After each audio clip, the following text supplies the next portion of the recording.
Attack on Titan is one of the coolest anime ever made. It looks incredibly badass, the pacing and mind games are top notch, and emotionally, it hits very hard. It started off as a series about humans surviving against an incomprehensible threat in the form of giant, brainless, deformed humanoids. It rode the wave of zombie media that were popular at the time, such as The Walking Dead, and the influence of the kaiju genre on Attack on Titan has been noted many times. 4 seasons and 139 manga chapters later, we're looking at a story about war, nationalism, and weapons of mass destruction, with themes ranging from the value of human life to the selfishness of personal desires. And this story gets very political.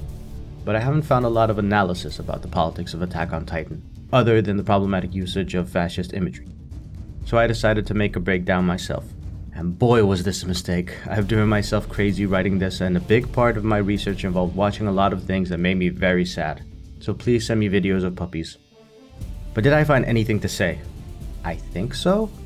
I don't want to get ahead of myself, but there is something about how this series concludes and brings humanity together that irks me. But first, a few quick disclaimers.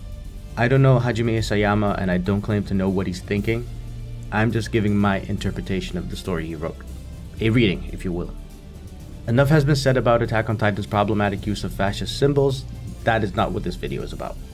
And finally, this is not an attack on any political leaning, nor is it an attempt to put Attack on Titan or Isayama in a political category. I'll try to be as specific as possible when discussing ideologies and try not to offend anyone. Unless you're a fascist. If you're a fascist, you can go fuck yourself. The TLDR of this video is basically that Attack on Titan is about human nature, but mixes in conservative and liberal ideas about human nature that seem to oppose each other. In the rest of the 40 or so minutes of this video, I will be breaking that down and using a bunch of theories from political sciences, international relations theory, and psychology to do so.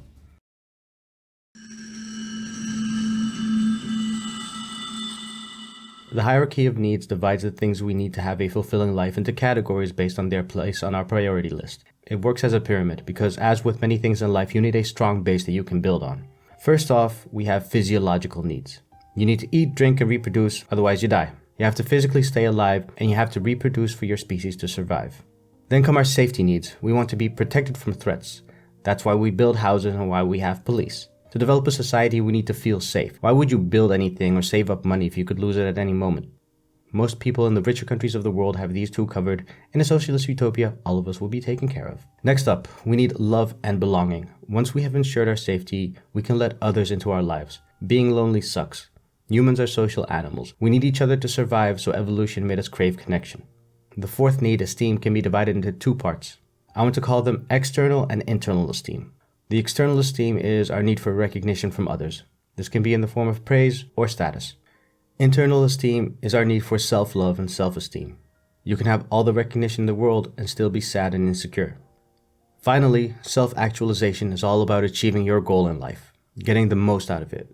Maybe you want to be a top athlete or a great parent. To dedicate yourself completely, you need to have your other needs met to a degree. It's hard to focus on eating right if you have nothing to eat. You also need a network for practical purposes and for support. And you need inner strength and confidence to persevere. The hierarchy is not a checklist. You don't level up from one to the other and never look back. These things are blurry, they interact, and they are in a constant state of change. At the start of Attack on Titan, the 3 main characters, Eren, Armin, and Mikasa, have their physiological and safety needs met. They have food, and they live within the walls that keep the Titans out. They have their families and friends to fulfill their need for love and connection. But each one of them has something that they're insecure about, whether it's how weak they are, or if that other person will love them back. Armin and Eren even have a dream of one day seeing the outside world. If they were to reach that point, in the way they intended, then they might self-actualize. This was their regular life until the Titans got inside Wall Maria. The people inside lost everything. Life became a matter of safety and survival from there on.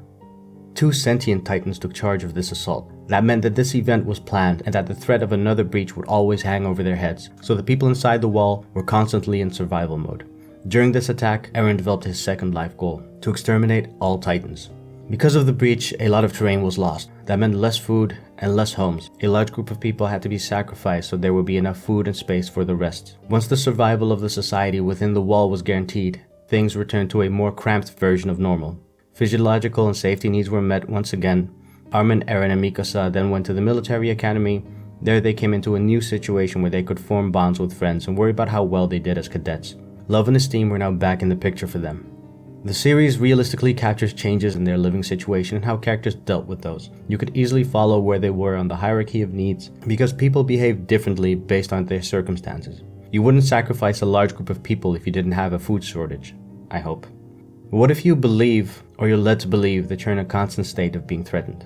But first, I want to take a quick detour to cover some political terminology. For the sake of brevity, these are simplifications. Don't at me, okay?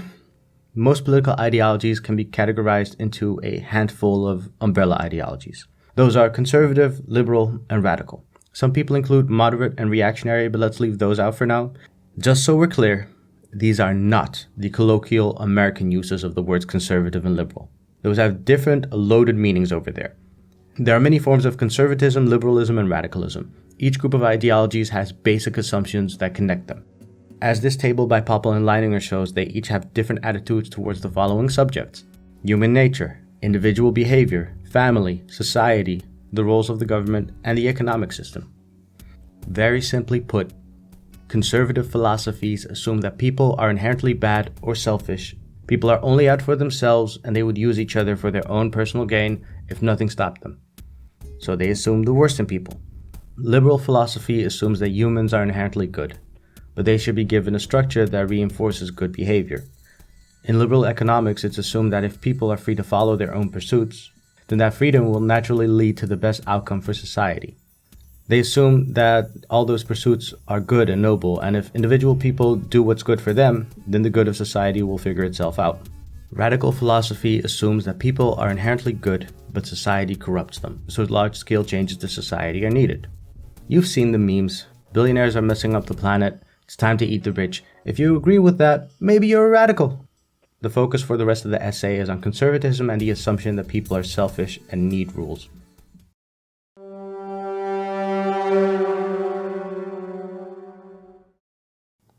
Nationalism is the idea that a state and a nation should be the same thing. A nation is a community of people based on similarities such as ethnicity, culture, language, history, territory, etc.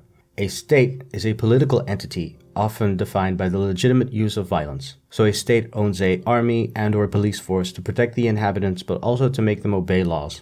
This is not the same as a government. A government is the organization that organizes the community, and that community is usually a state. I'm sorry for getting this technical, but we need to be specific. The thing is that we live in a world where nationalism is the norm, and these three things overlap, so the words get used interchangeably, but I want to make that distinction for the sake of the theory.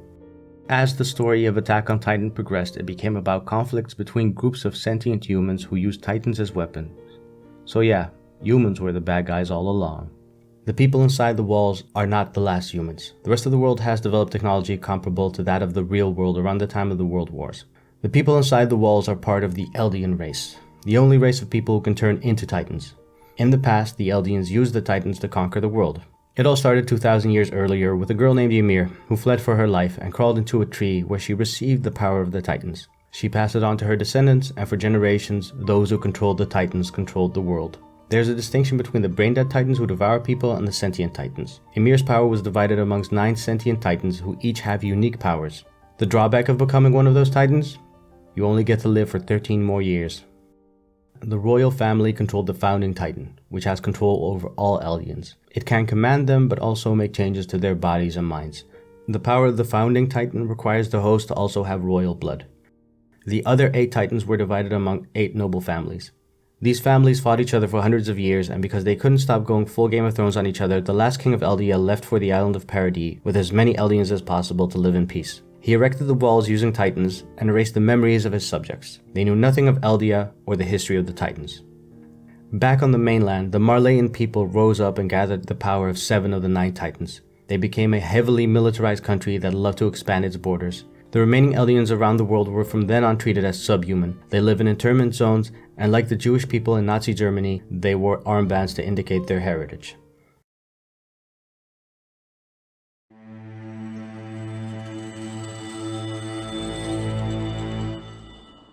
There are many definitions of fascism. No one agrees completely, but there are a few elements that most definitions can agree on. It's far right, it's ultranationalistic, and it's authoritarian. Far right here means that if you take a scale where the far left wants people to be equals, then the far right wants to highlight or even increase differences between people. Fascists like to divide people into categories. Ultra-nationalistic kind of speaks for itself. Authoritarian means that they like strong leaders and displays of power. For this video, I'm focusing on Jason Stanley's definition. He sees fascism as more of a mechanism than an ideology. A technique to gain power by creating groups. You fuel the us versus them mentality and you weaponize it. Fascism combines our last two subjects, nationalism and the hierarchy of needs. They find factors that unite people, usually their nationality because they're also nationalistic, and they believe that they are in danger from the outside world, so they create a false sense that your safety is in danger. Fascism usually includes a story of former greatness and blames the decadence on an external cause. This can be a group of people or an ideology. Based on that former greatness, they create an image of an idealized person that everyone has to strive to be like, usually a tough, straight-laced, and puritanical person. The closer you are to that perfect person, the better. Those who are furthest away are the least worthy and the first to suffer the consequences for not being good enough. In the case of Nazi Germany, the more Aryan you were, the better. They measured how blonde your hair was and how blue your eyes were. So the furthest thing from that are people with dark features, like the Rhineland bastards, the Roma, and the Jewish people. In Attack on Titan, Marley created the myth of Helos, the hero who conquered the Titans. The people of Marley don't know that the Elden King left voluntarily. They think that their hero banished him. Marleyans judge people on how much they are like Helos, the soldier hero of myth. That means that they also venerate the military. The fictional countries in the world of Attack on Titan are very nationalistic, especially Marley and Parody.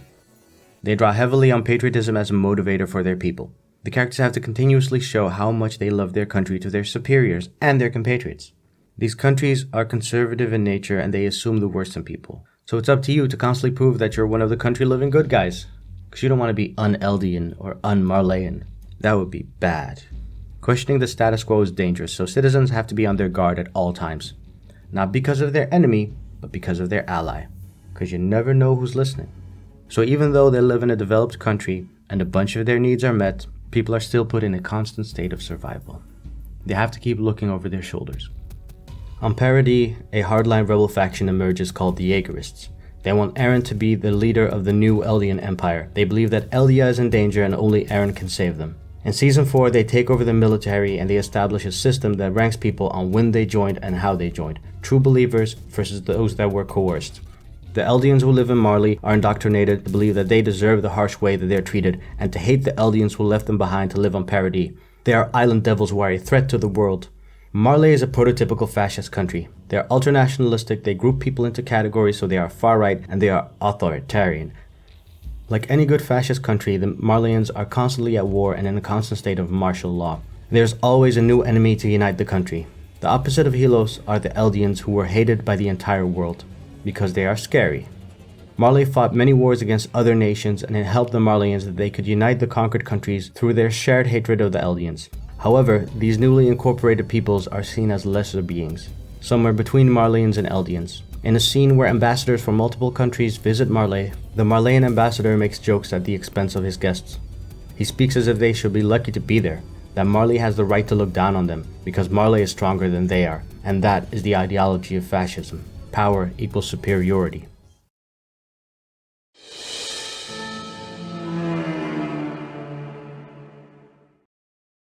Applying ideas from biology such as the food chain and animal kingdom logic and the idea of biological evolution to human civilization is often referred to as social Darwinism. However, that term suggests that it's in line with the ideas of Charles Darwin or that he himself believed this, but that just isn't the case. It's more the gibberish of people like Herbert Spencer and Thomas Malthus. A better term would be survival of the fittest, and that is what we'll be using here. In the late 1800s, many discoveries were made in the natural fields. This inspired scientific curiosity in the general public, and these findings were a point of interest and sensation to pretty much everyone. Around this time, people also started to study society as a phenomenon.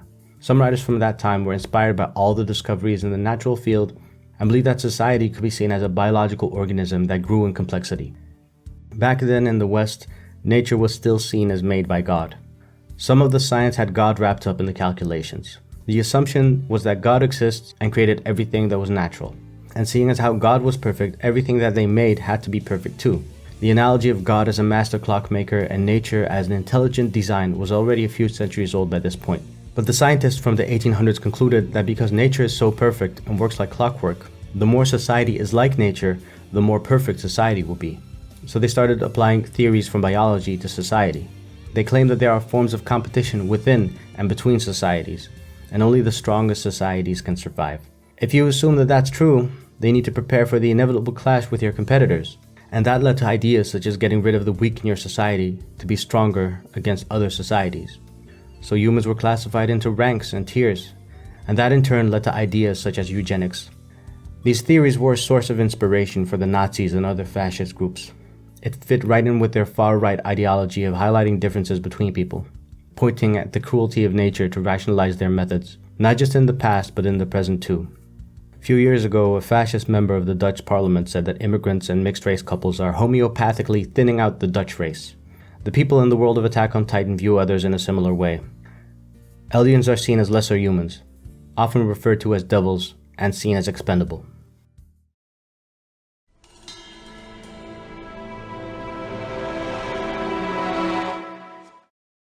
After the Cold War ended, there were two theses on where the world was heading and what the world would look like post-Cold War.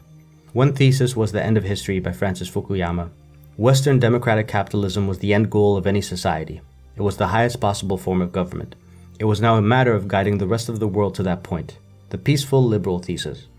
In international relations theory, the liberal school of thought aims towards international cooperation for mutual gain. They want to make all countries interdependent through trade, agreements, and international institutions so that war becomes more expensive than peace, and no one will want to wage war. The other thesis was The Clash of Civilizations by Samuel Huntington. Different cultures can't get along because of their inherent differences, and this will lead to wars. This was a response to the End of History thesis. Huntington assumed that Western values such as democracy are not universal, and imposing them on other civilizations will only anger them. Huntington broke the world up into 9 civilizations, such as the West, the Latin civilization, Islam, Buddhism, etc. According to Huntington, a civilization was the highest form of cultural identity. You can identify as someone from your city and dislike people from a rival city, but your shared national identity weighs heavier for most people.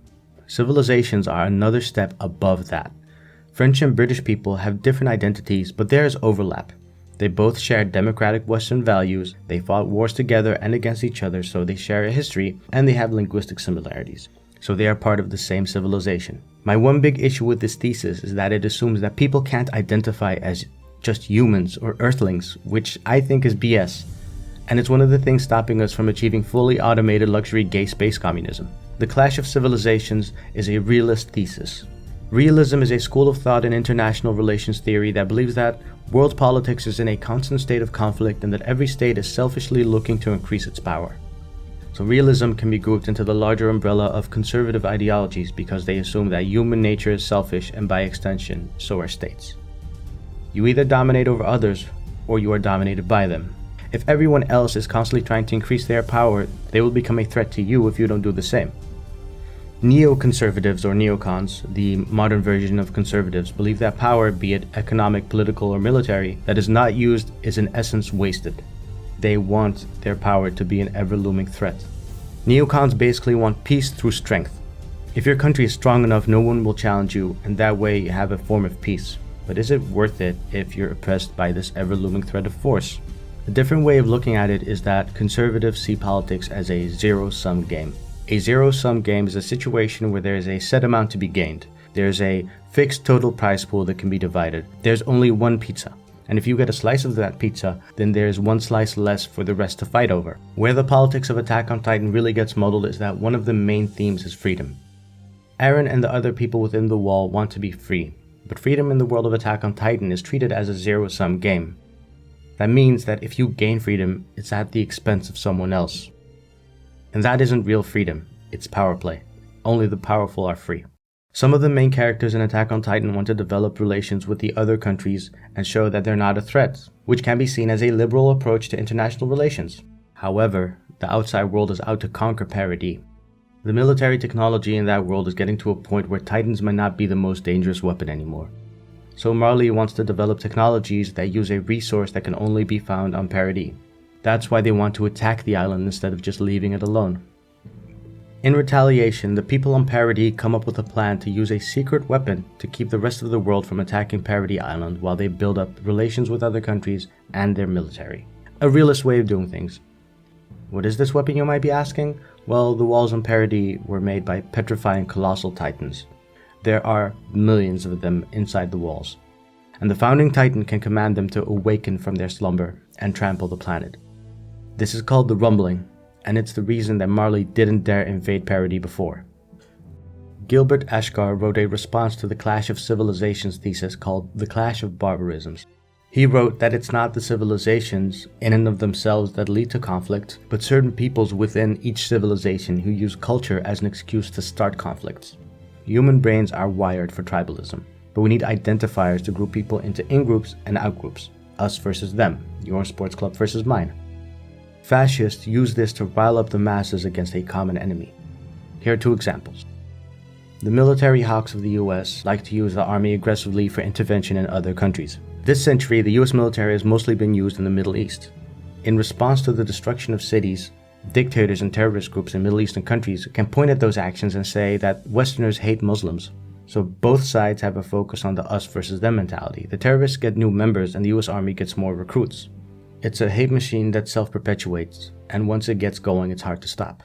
Another example is that when Google and Facebook take your data for whatever purposes, most people will not even read the terms and conditions and they don't care. But anytime a company related to China or Russia does it, people in the West will freak out, like with TikTok and the Epic Store.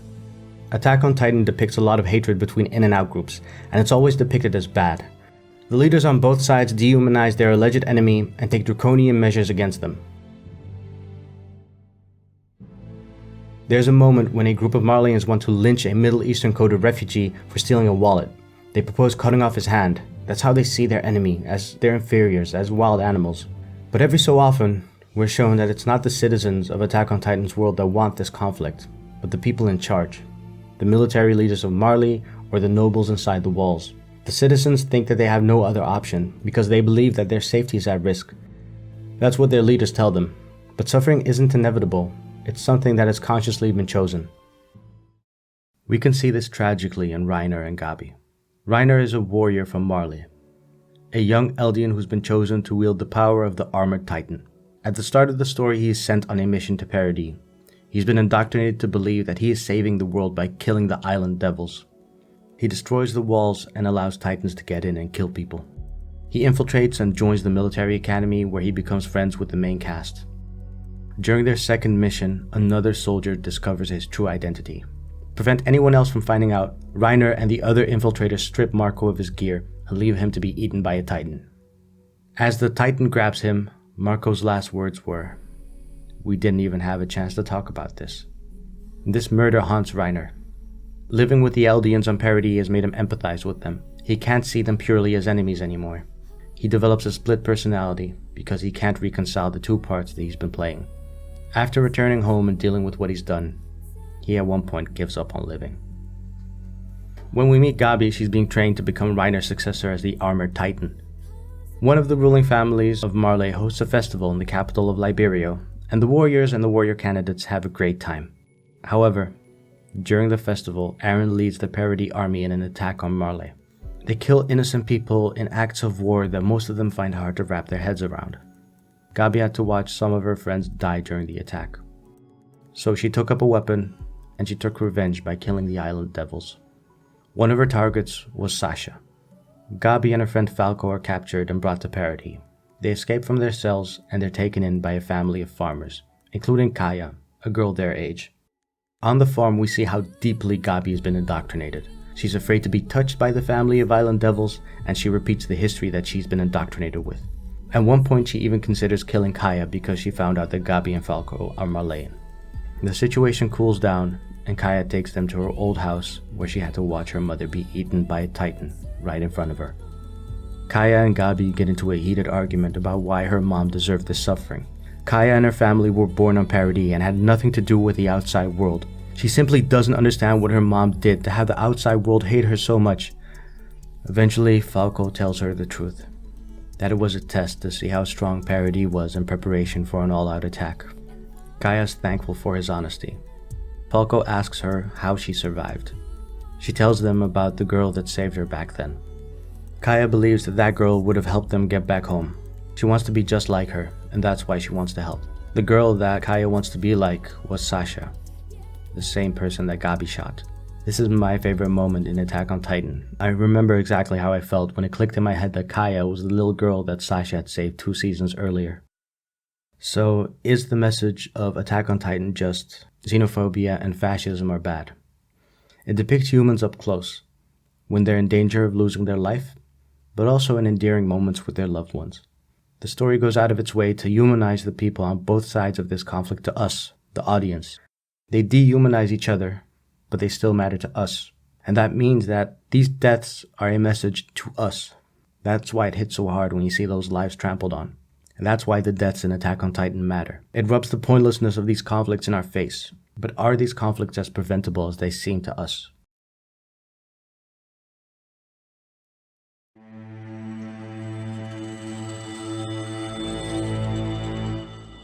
To finish up our talk of friends and enemies, let's go to one of the OGs of fascist ideology, Carl Schmitt.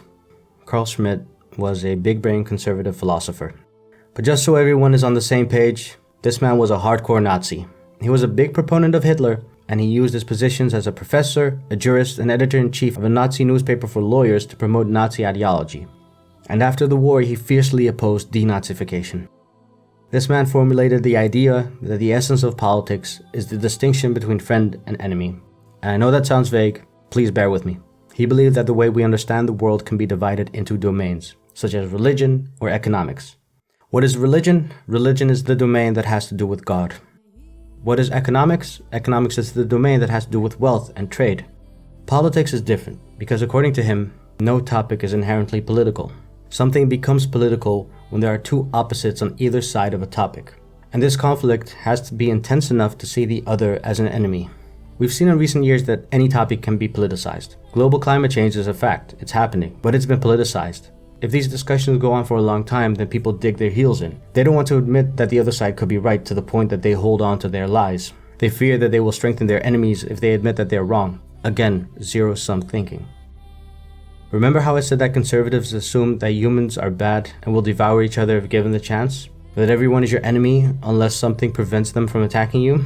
If you don't attack first and subjugate your neighbor, they will get you when you're weak.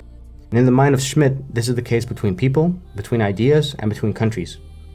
And politics is the battlefield of these ideas. You fight over what is true.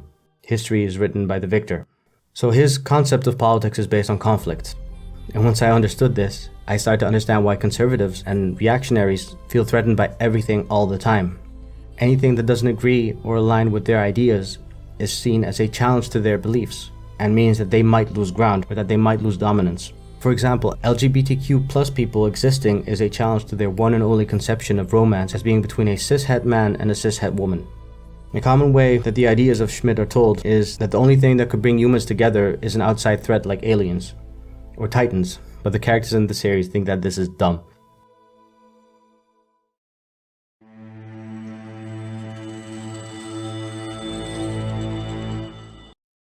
At this point, I'm going to tell you about the ending of the series, so manga spoilers incoming. I'll be talking about the political message at the end and the thematic message at the end. But first, what actually happens? Attack on Titan keeps telling us that seeing people who are different to you as the enemy is bad. We're all people, we all have lives that are precious, on both sides of any conflict, even one as messed up as the one in Attack on Titan. So what should bring these people together is their humanity, and that's usually how shonen anime works. Bring together the people suffering under an oppressive system to bring down that system. The Straw Hats fight the Celestial Dragons and the world government. The Elric brothers unite all the conquered peoples to fight the shadowy rulers of Amestris, and the Black Knights fight to bring down the Empire of Britannia. But what does Attack on Titan do instead? Zeke, one of the Titans who works for Marley, secretly wants to end the Eldian suffering. His plan is to use the power of the Founding Titan to make it so that Eldians can't reproduce. The Founding Titan can change the biological structure and erase the memories of Eldians. They basically snap their fingers and the Eldians do what children of men. Eren has the power of the Founding Titan, but he can't activate it because you need royal blood to use it. However, anytime Eren came into contact with someone who has royal blood, the power is awakened.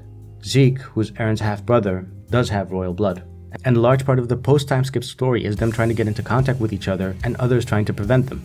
When they finally come into contact with each other, the powers activate and they enter the Paths. The Paths is the spiritual world that connects all the Eldians to each other through Ymir, the original Titan. This spirit dimension allows them to telepathically talk to each other. This is also how they're able to transfer their powers and their memories to each other. This place transcends time and space because it's also possible for the Attack Titan to see the future memories of their successors. At the end of Season 3, Eren receives a medal for his actions, and when he kissed the hand of Queen Historia during the medal ceremony, a bunch of memories of the past and the future appear to him. Even future Eren sending memories to his dad before he was even born. Yes, the story's convoluted, I'm glad you noticed. Back inside the paths, we discover that Zeke is the one who controls the power of the Founding Titan. He's the one with royal blood, and Ymir is bound to serve the royal family. Zeke and Eren go through their father's memories, and Zeke is surprised to learn that Eren was never brainwashed by their dad like he was, and that he chose to oppose Zeke on his own. When asked why, Eren responds that if anyone tries to take his freedom, he's prepared to take theirs. Zeke orders Ymir to take away the Eldian's ability to reproduce. However, Eren pleads with her to make her own choice instead of being a slave to the royal family. Ymir was an actual slave of the first king of Eldia, who married her because of her power.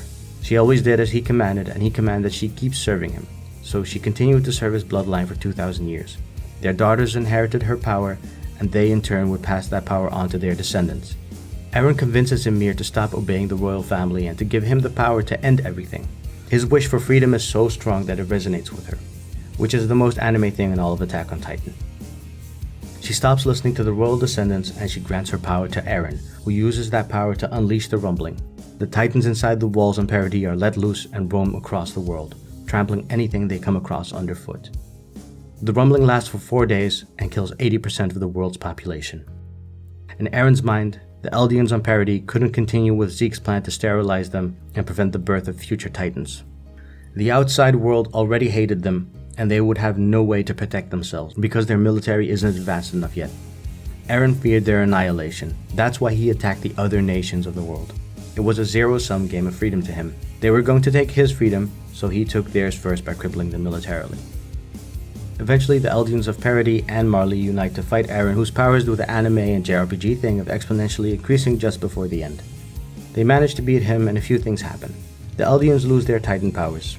And if this was an option all along, then the conflict between Zeke, who wanted to sterilize them, was kind of forced, wasn't it? Secondly, Eren left telepathic messages for all of his friends that they would remember once he died.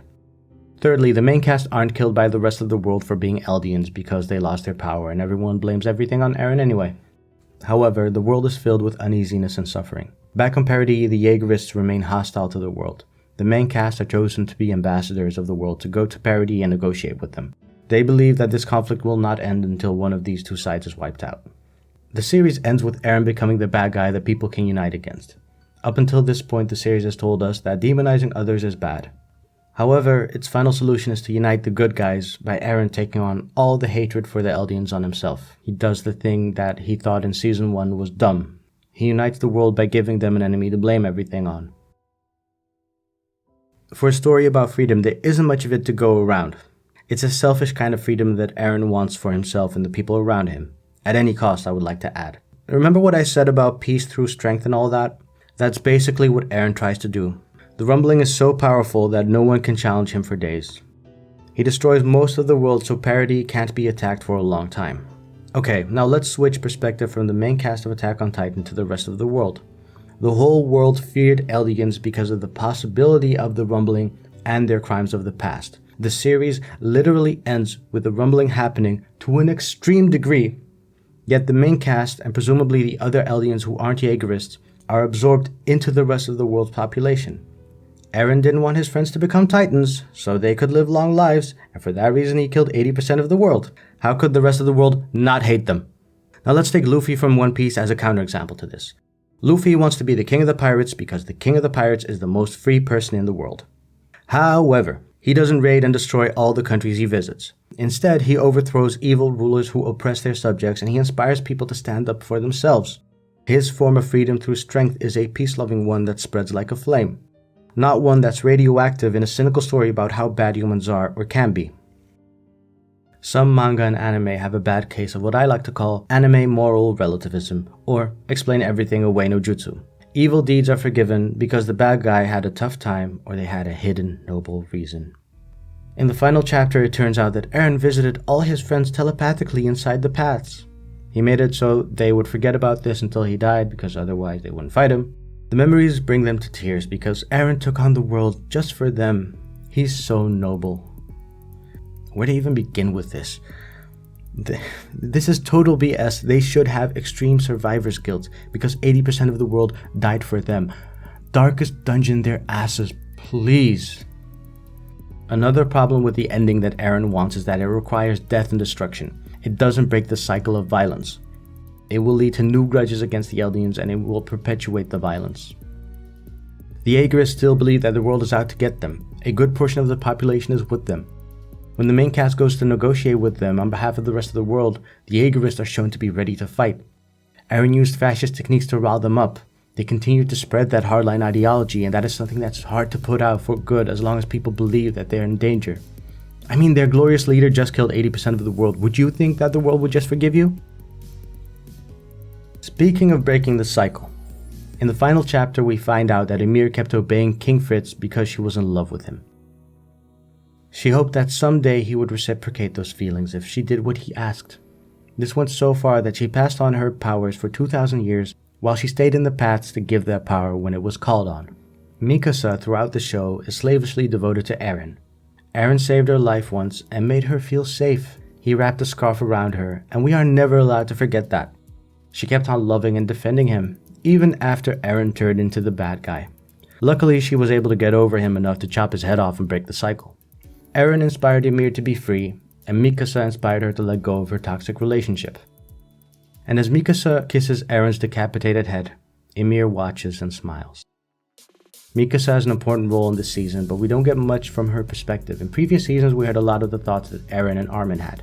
However, after the time skip, Eren is the bad guy and we can't know too much of what he's thinking, so we're not allowed to look inside his head. Mikasa has always been the silent type, but I think more of the story should have been from her perspective, and having us look in her head would have helped. And I think it's a missed opportunity that Eren and Mikasa got to have an influence on Ymir, but Armin didn't. And a final note on predetermination, Eren says that he saw everything the moment that the Titan powers awakened in him and that everything was set in stone, blah blah blah. But immediately afterwards he says that he changed history to let Armin survive instead of Bertolt. God, it's dumb. Why even include that? And why include the additional pages after the ending? Okay, we're doing this.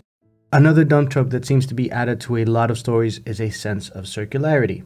In Naruto, it's that Naruto and Sasuke represent two beings who are destined to fight each other forever. Attack on Titan ends with Mikasa burying Eren's head by the tree that he liked to sleep under as a kid. She moves on and visits his grave over her lifetime. We see the tree grow taller as she grows older, and after her death, the world destroys itself in another war. By this time, the tree has grown really tall, and there's an opening in it that's kinda like the one where Ymir found the power of the Titan. A little girl who looks just like Mikasa discovers it. And you thought that Mikasa broke the cycle, but breaking that cycle was actually part of a bigger cycle. Fuck off.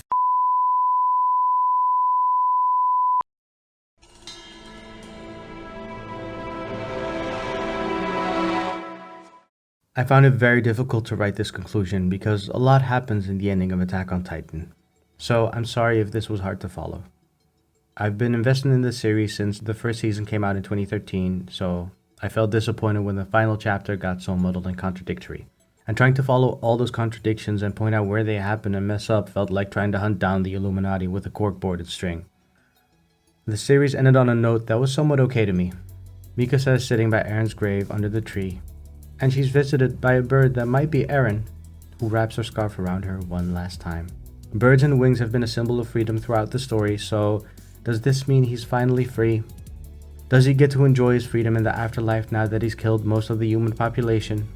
Good for him. And I can hear some of you typing in the comments section that a happy ending wouldn't have fit with the rest of the story. Well, the thing is, I don't want a happy ending. Why do you think I'm so mad over the main cast becoming the ambassadors of the world? Just stick to Eren being evil, no redemption for him, let Mikasa break the cycle of hatred and suffering and destruction.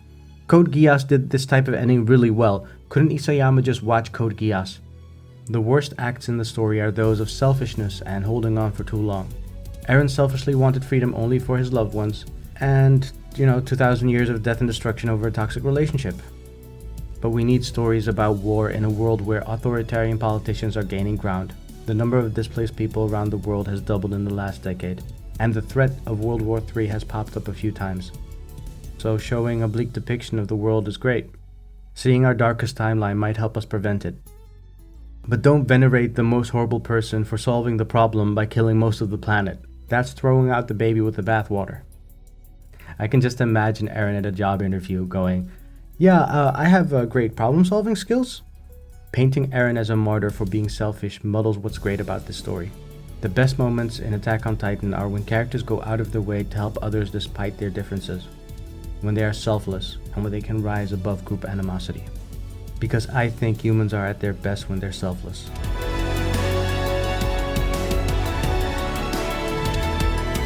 Congrats on making it all the way to the end. I'm sorry for this depressing and very long video. Here's some wholesome footage from this show to make it up to you. Thanks again to Moon Freckles for making the illustrations for the thumbnail. I love you, sis. I've started working on the next scripts, and you better believe that they're going to be a lot shorter. I'm pretty happy with my scripts, but I want to improve my visual presentation, so any feedback is more than welcome. Thanks again for watching. Making this video broke me. Really tired. Going to sleep now. Night night.